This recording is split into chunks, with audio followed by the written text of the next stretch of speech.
recognise that this virus is on the march. We're going to take forward multiple approaches. We think that's a prudent way to mitigate our risk, try and find ultimately a candidate for clinical testing, because it's only going to be clinical testing that is going to give us and other people the possibility to make informed decisions. We want to get a vaccine that's ready for emergency use.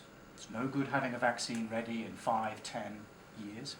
We need a vaccine that is going to be ready very, very quickly for countries that are dealing with this outbreak and countries that may have to deal with the outbreak in the future. Epidemiology is going to be quintessential. We need diagnostic tests. We need to support that. We need to be reliably able to say this person has Zika or this person has seen Zika before. And lastly, but by no means least, we need collaboration. Collaboration, collaboration, collaboration. It's clear from Ebola that the ability to move quickly relies on collaboration with like-minded investigators. And I'm not talking about the grandstanding supranational collaborations or international collaborations. I'm talking about collaborations at ground zero in the countries that are dealing with Zika. Brazil, Colombia, it's going to be Puerto Rico next. It's collaborating in those countries all around the world that is going to allow us to move, hopefully, quickly to find a vaccine for Zika. So I don't want to say much more than that. Hopefully that's given you a flavour of how we view the disease and where we are with our programme, and happy to take any questions. Can I start? Regarding the vaccine, you said that you were working on it and you think that you will find it in these forthcoming days. Can you can you elaborate on that? So in 1 month, 2 months, or? It's too early to make any announcement on reliable timelines. But what I think we try to make clear, and I'll make it as clear as I can, it took 20 years to find a dengue vaccine.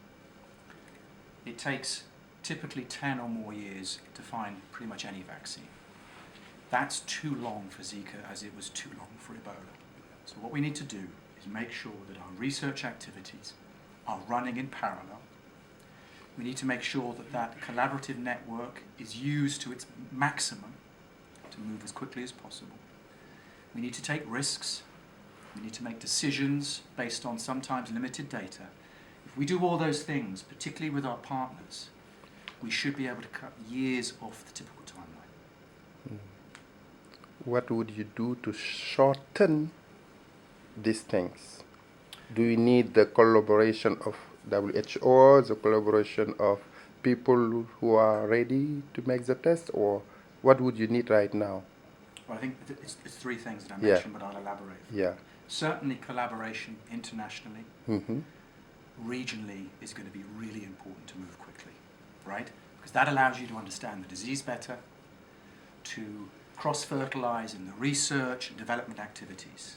Partnership is going to absolutely accelerate how we and others find a vaccine.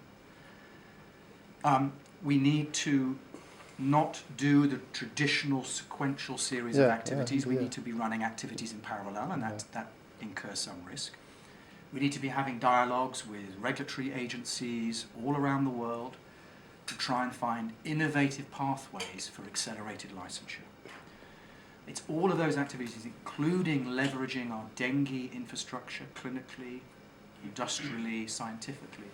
All that expertise on dengue, we hope, will allow us to accelerate towards Zika, because Zika and dengue belong to the same family of viruses. Thank you.